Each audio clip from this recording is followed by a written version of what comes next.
Yuto Sato is 30 years old. Born and raised in a small countryside town, he worked there ever since graduating from the local high school. Yet he always felt that nothing would ever change if he stayed put. Why not go for a bold move if you really want to challenge yourself? Those words of encouragement came from a senior co-worker at his old job. Inspired, Yuto took the plunge and moved to Tokyo. He found a job in public relations at a venture company. Though city life was all new to him, he resolved to do his best in this unfamiliar environment. Phew, so I finally finished moving in. He took a moment to catch his breath after hauling all his belongings into his new place, a small share house in Tokyo. It could house 6 residents, with common areas like the living room and kitchen. The rent was cheap, and it was more than enough for a first step into city life. Hey, you must be the new guy. Nice to meet you. Nice to meet you too. I'm Yuto Sato. The first person to greet him in the living room was a laid-back young man named Shota. I'm Shota. If you have any questions, don't hesitate to ask. I'll introduce you to the others later.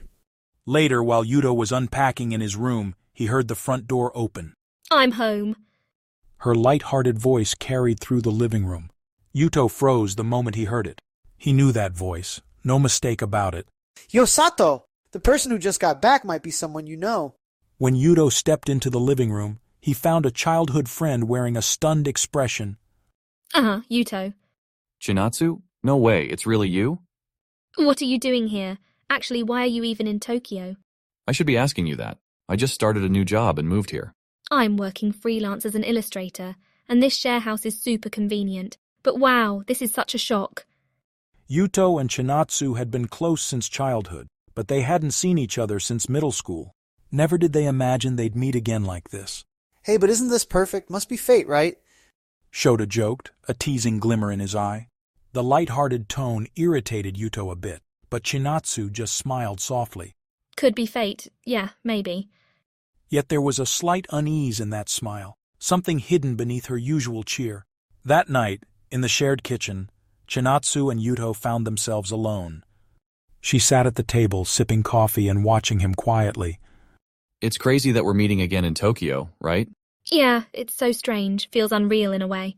She was smiling, but there was something reserved in her expression. Think we're still the same as back then? Hard to say. You seem different. Coming to Tokyo, getting into a share house. Look who's talking. It's amazing you can make a living off illustrating. People back home never would have believed that. I guess so. Well, I had no choice but to change. She sounded like she was putting on a brave face. As he fumbled for the right reply, Chinatsu lowered her gaze and spoke quietly. But Yuto, why did you suddenly distance yourself from me back then? Wait, what do you mean? Yuto hesitated. She gave a slightly awkward smile. No, never mind. It's all in the past. She tried to brush off the subject, but he sensed her lingering questions. Yuto, this is yours.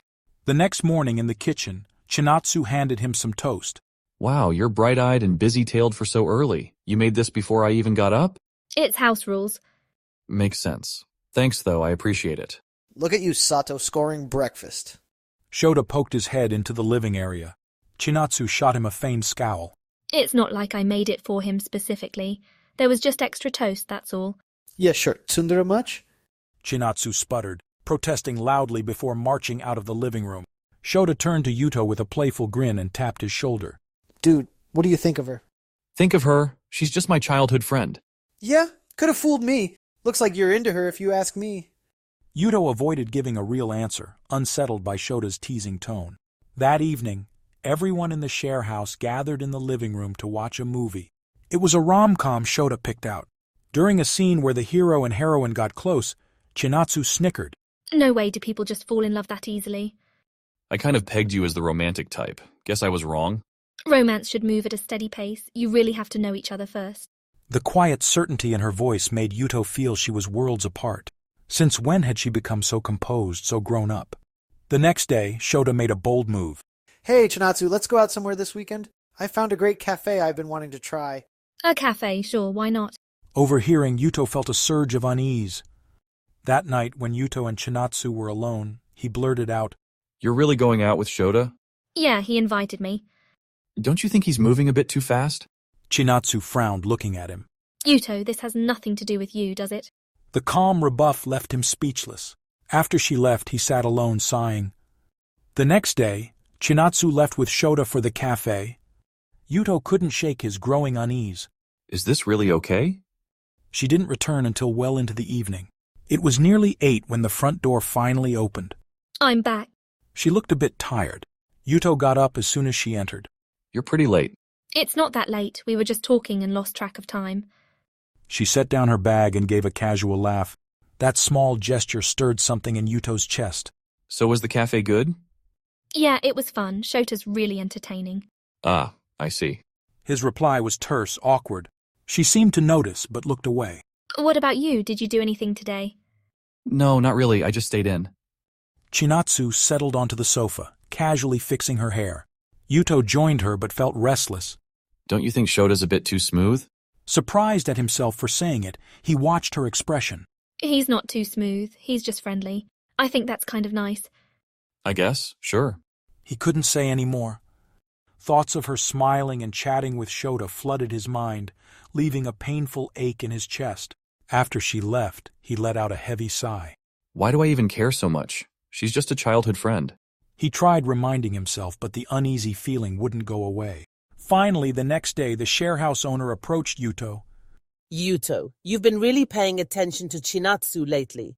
No, it's not like that. She's just a childhood friend. If you say so, but to me it looks like both of you still have feelings for each other. Feelings? Her words made his heart pound. But you never make a move. Are you okay with that? That night, Chinatsu was tidying up alone in the kitchen. Yuto finally gathered his courage and spoke. Chinatsu, What is it? I've been wanting to ask you something. Yeah. When we were in middle school, why did you confess to me? She looked startled, then gave a small, wistful smile. You're really going to bring that up now. I have to know. I've regretted never giving you a proper answer back then. Chinatsu fell silent, then answered quietly. It's because you were special to me. But back then I couldn't even tell what made you so special. Hey, Chinatsu, let's go see a movie this weekend. A movie, sure, why not? Yuto overheard them from the living room and again couldn't speak up. Yuto, That night, the owner spoke to him again. if you don't do anything, Chinatsu might just end up with Shota. I know, but what can I do? Be honest before she moves on. Her words cut deep. He'd been running away from his true feelings for Chinatsu. Next morning, Yuto walked into the living room and noticed cardboard boxes near the front door. He heard faint packing tape in the kitchen. What's all this? Spotting Chinatsu labeling boxes, he approached. Oh, Yuto, I'm just packing up my stuff. Stuff? You mean... Yeah, I'm moving out. She said it with a gentle smile that held a hint of sadness. You're leaving? The words spilled from his mouth. I just need a new environment. She tried to sound cheerful, but her eyes looked distant. Yuto felt uneasy and instinctively stepped closer. Chinatsu, are you serious about this? Leaving here? Chinatsu paused, surprise and confusion mixing in her expression. What do you mean? I thought you'd finally settled down here. If something's wrong, talk to me. She averted her eyes, looking conflicted, then spoke. Why are you asking? It's my decision if I want to leave. There was a tremor in her voice, a trace of anger. You have no right to interfere. I just think it'd be easier if I moved out. Easier? Is that really what you want? His tone hardened, startling even himself. I can tell you're forcing yourself to smile. I know you better than that, so please, don't go. She went silent, taking in his plea. The label she'd been holding slipped from her fingers. Why would you say that? Tears glistened in her eyes. Yuto braced himself and spoke the words he'd suppressed for so long. Because to me, you're not just a childhood friend. She stared at him wide-eyed. He pushed on, unable to stop. I never told you before, but I've liked you since middle school. Back then, I just didn't know how to respond and ran away. His confession seemed to echo in the quiet living room. Chinatsu stood there, unmoving. Ah, you're such a coward. She laughed softly through her tears. I know, but I'm serious now. I can't stand the thought of you leaving. She stayed quiet for a few seconds, a silence that squeezed his heart. Yuto. She finally said his name, voice trembling. I've thought about it too, ever since then. I believed you hated me because you never answered me. No, I was just scared, because you mattered more than I knew how to handle. Her eyes were filled with tears, yet she seemed to smile gently. You really haven't changed. You're so clumsy at times like this. She brushed away her tears, determination shining in her gaze. Even so, maybe I can trust you again. That very day, Chinatsu decided not to move out. I think I'll stay here in the share house a while longer. Really, that's great. She nodded with a gentle smile. The relief Yuto felt was overwhelming. He only wanted to protect her more.